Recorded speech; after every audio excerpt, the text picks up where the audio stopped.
Shalom saudara, selamat pagi. Hari ini itu cuacanya baik sekali saudara. Hari ini saya akan membagikan bagian dari firman Tuhan yang terambil di dalam 1 Petrus 2 ayat 1 sampai 10. Saya akan bacakan. Karena itu buanglah segala kejahatan, segala tipu muslihat, dan segala macam kemunafikan, kedengaran dan kedengkian dan fitnah. Dan jadilah sama seperti bayi yang baru lahir, yang baru ingin akan air susu yang murni, yang rohani, supaya olehnya kamu bertumbuh dan beroleh keselamatan. Jika kamu benar-benar telah mengecap kebaikan Tuhan, dan datanglah kepadanya batu yang hidup itu, yang memang dibuang oleh manusia, tetapi yang dipilih dan dihormati di hadirat Allah. Dan biarlah kamu juga dipergunakan sebagai batu hidup untuk pembangunan suatu rumah rohani, bagi suatu imamat kudus, untuk mempersembahkan persembahan rohani yang karena Yesus Kristus berkenan kepada Allah. Sebab ada tertulis dalam kitab suci, sesungguhnya aku meletakkan di Sion sebuah batu yang terpilih, sebuah batu penjuru yang mahal, dan siapa yang percaya kepadanya tidak akan dipermalukan.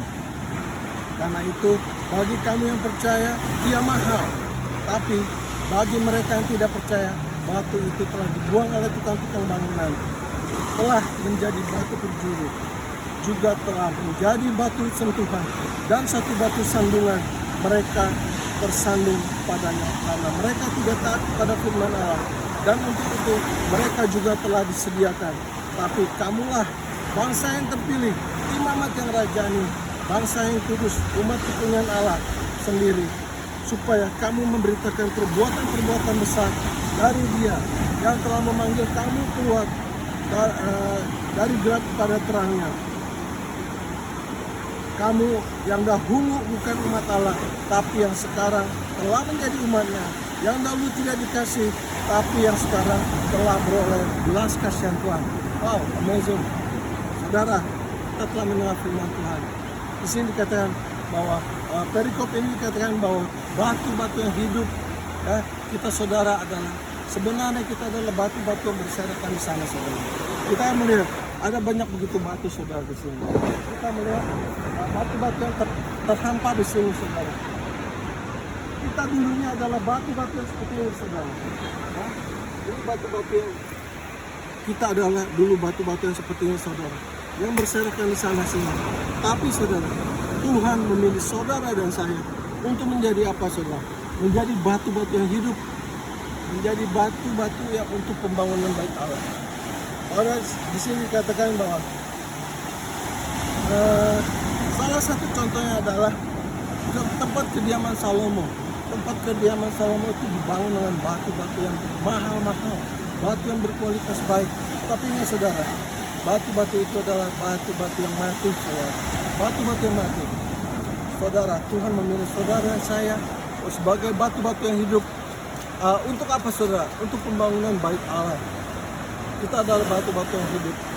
Tuhan memilih, ada rencana yang luar biasa buat saudara dan saya. Ya. Ada rencana yang luar biasa.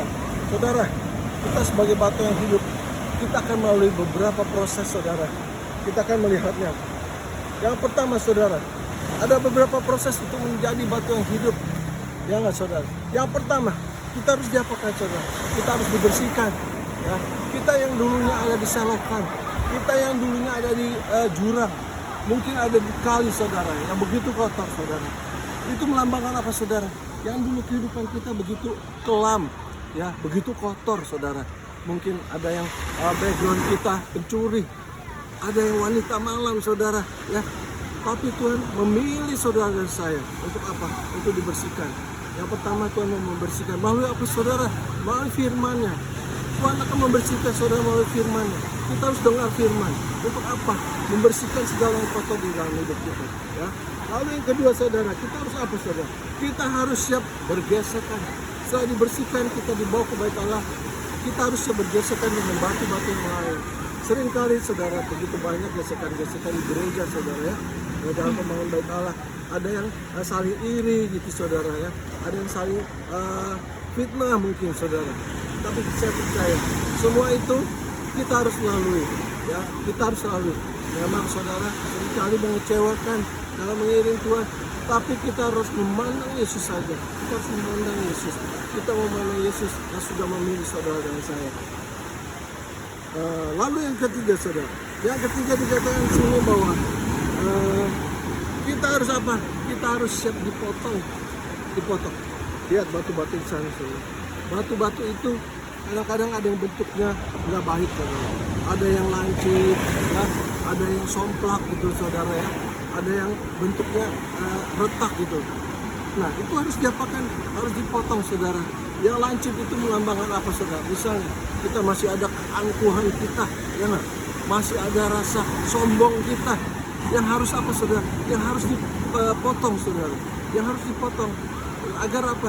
Agar kita menjadi batu hidup yang sempurna, ya. Yang dulunya kita suka bertingkah laku yang jahat sama orang, ya. Seringkali kita menyakiti hati orang, saudara. Itu harus dipotong, saudara. Harus dipangkas, Nah, supaya apa? Supaya kita bisa dicocokkan dengan batu-batu yang lain di dalam bait Allah, saudara. Amin. Kita harus kita mau dipakai. Lalu yang keempat saudara, kita harus diapakan? Kita harus dihaluskan, ya, harus dihaluskan. Yang tadinya sombong, ya saudara, yang tadinya angkuh, ya, Tuhan mau menghaluskan saudara saya. Ya, saya percaya ketika kita dengan firman Tuhan, firman itu akan membentuk kita menjadi batu yang bagus, batu yang baik untuk pembangunan rumah Allah, saudara. Ya, saya percaya Tuhan memilih saudara dan saya untuk menjadi batu yang hidup. Tidak mungkin ada batu yang di atas kalau tidak ada batu yang di bawah, saudara. Amin. Ya, jadi kita nggak perlu sirik, nggak perlu merasa iri, saudara. Karena apa? Setiap kita ada rencana Tuhan yang akan memakai saudara dan saya. Amin. Baik saudara, itu firman hari ini, pagi ini. Saya percaya firman ini boleh menjadi kekuatan bagi kita dalam menjadi batu yang hidup. Haleluya. Tuhan Yesus memberkati. Selamat pagi.